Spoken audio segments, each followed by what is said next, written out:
may washer dito na copper. Ayan. So, itong copper na to, dito nyo ilalagay. Ayan, dito. Sa baba, right ng motor. Tapos ito, panay steel washer na to. Kahit saan na yan. Ayan. Tapos, lagay itong mga bolt.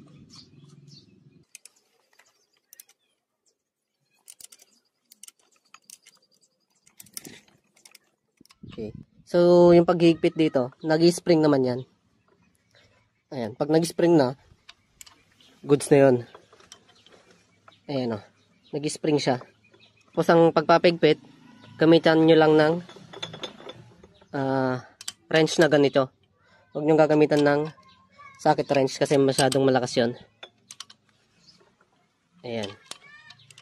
Okay. Goods na.